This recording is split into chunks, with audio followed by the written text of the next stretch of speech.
MBBS, BDS, BAMS, BHMS, BUMS, physiotherapy कुठल्याही वैद्यकीय कोर्सचं जे काही कोर्स ड्युरेशन आहे ते दोन भागामध्ये विभागलेलं आहे.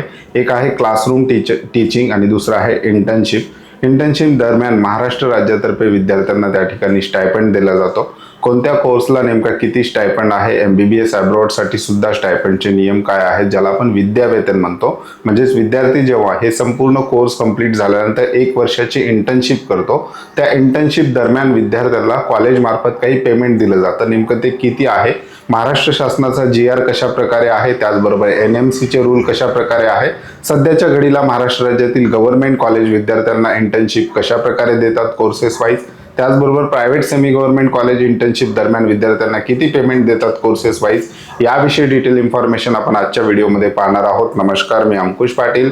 तुम्ही पाहताय श्री छत्रपती अकॅडमी पुणेचं यूट्यूब चॅनल. नीट UGचा फॉर्म भरण्यापासून ते ॲडमिशन होईपर्यंतचे संपूर्ण महत्त्वाचे अपडेट्स, त्याचबरोबर शासन निर्णय, त्याचबरोबर कट ऑफची सिरीज, हे संपूर्ण तुम्हाला या यूट्यूब चॅनल मार्फत आपण विद्यार्थ्यांपर्यंत पोहोचवत असतो. त्यामुळे चॅनलवर नवीन असाल तर अशाच माहितीपूर्ण व्हिडिओसाठी श्री छत्रपती अकॅडमी पुणेच्या यूट्यूब चॅनलला सबस्क्राईब करा. त्याचबरोबर अशाच प्रकारचे महत्त्वाचे अपडेट्स तुम्हाला तुमच्या व्हॉट्सअपवर हवे असतील तर डिस्क्रिप्शन बॉक्समध्ये व्हॉट्सअप चॅनलची लिंक देण्यात आलेली आहे. त्या लिंकवर क्लिक करून तुम्ही सहज आमचं व्हॉट्सअप चॅनल जॉईन करू शकता. मुख्य विषयाला आपण सुरुवात करतोय. मुख्य विषय आहे महाराष्ट्रात वैद्यकीय इंटर्नशिप स्टायपेंड किती मिळतो. MBBS, BDS, BAMS, BHMS, BUMS आणि BPTS सरकारी विरुद्ध खाजगी महाविद्यालय याविषयी डिटेल इन्फॉर्मेशन आपण आजच्या व्हिडिओमध्ये पाहणार आहोत. पुढे जाण्यापूर्वी नीट UG 2026 छत्रपती अकॅडमी पुणेच्या पेड काउन्सिलिंग सर्व्हिसला सुद्धा आम्ही सुरुवात केलेली आहे. ज्या विद्यार्थ्यांना वैद्यकीय सेवेमध्ये किंवा वैद्यकीय क्षेत्रामध्ये करिअर करायचं आहे अशा विद्यार्थ्यांना नीट एक्झाम झाल्यानंतर ॲप्लिकेशन फॉर्म भरण्यापासून ते विद्यार्थ्यांचं ॲडमिशन होईपर्यंतच्या संपूर्ण सेवा आपण या पेड काउन्सिलिंग मार्फत विद्यार्थ्यांपर्यंत पोहोचवत असतो. ज्या विद्यार्थ्यांना छत्रपती अकॅडमी पुणेच्या पेड काउन्सिलिंग सर्व्हिस विषयी अधिक माहिती जाणून घ्यायची आहे अशा विद्यार्थ्यांसाठी डिस्क्रिप्शन बॉक्समध्ये आमचे कॉन्टॅक्ट नंबर, त्याचबरोबर आमचा ॲड्रेस दिलेला आहे. त्या नंबरला कॉल किंवा मेसेज करून तुम्ही आमच्या पेड काउन्सिलिंग सर्व्हिस विषयी अधिक माहिती घेऊ शकता.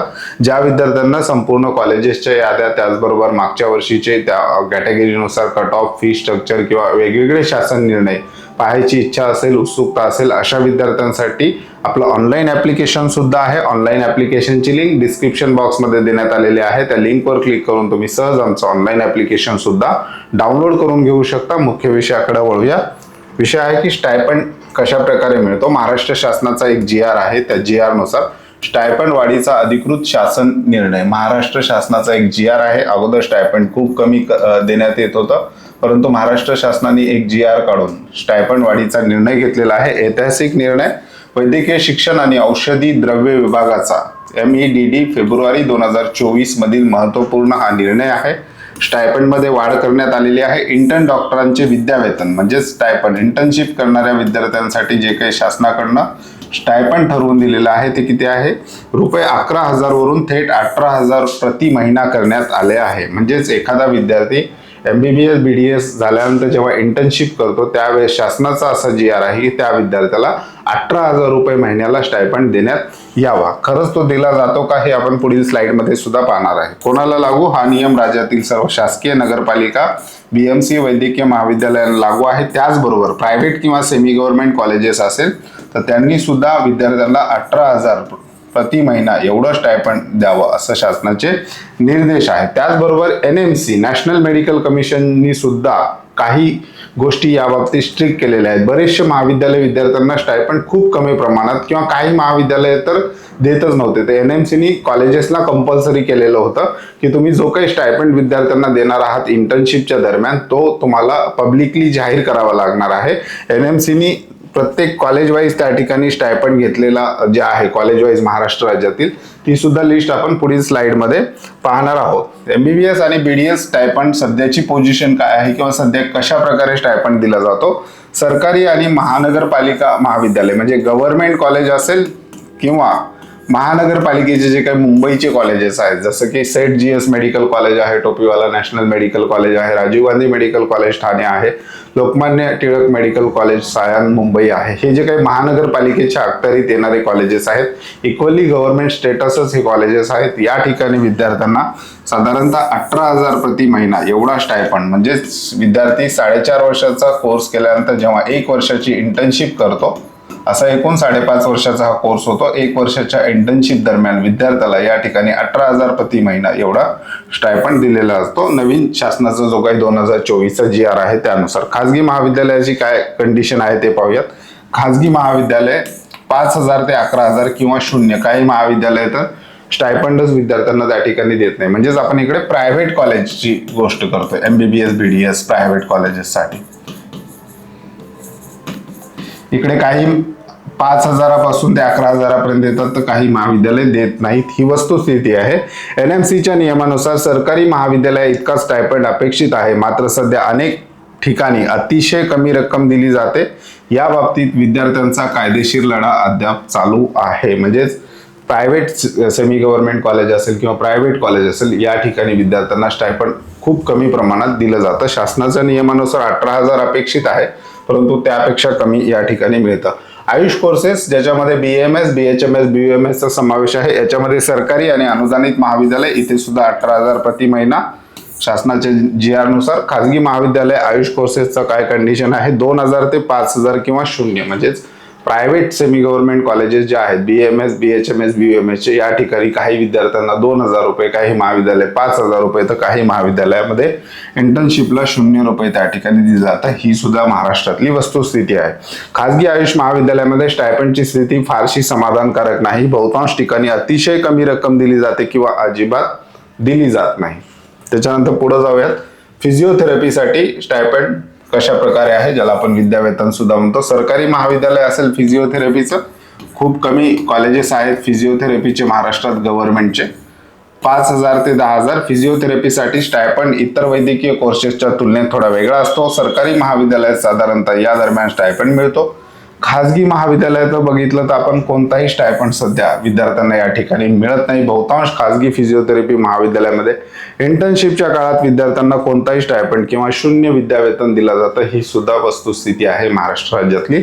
या ठिकाणी जर आपण बघितलं तर गव्हर्नमेंट कॉलेजेसचे जे विद्यार्थी आहेत यांना स्टायपंड त्या ठिकाणी मिळतो बऱ्यापैकी, परंतु खाजगी प्रायव्हेट किंवा सेमी गव्हर्नमेंट म्हणू आपण त्याला, किंवा डीम युनिव्हर्सिटी म्हणू, या ठिकाणी मात्र स्थिती समाधानकारक नसल्याचं चित्र सध्याच्या घडीला महाराष्ट्र राज्यामध्ये आहे. आता आपण बघूयात MBBS अब्रॉडच्या विद्यार्थ्यांसाठी काय आहे. बरेचसे विद्यार्थी MBBS अब्रॉड हा सुद्धा मार्ग त्या ठिकाणी निवडतात.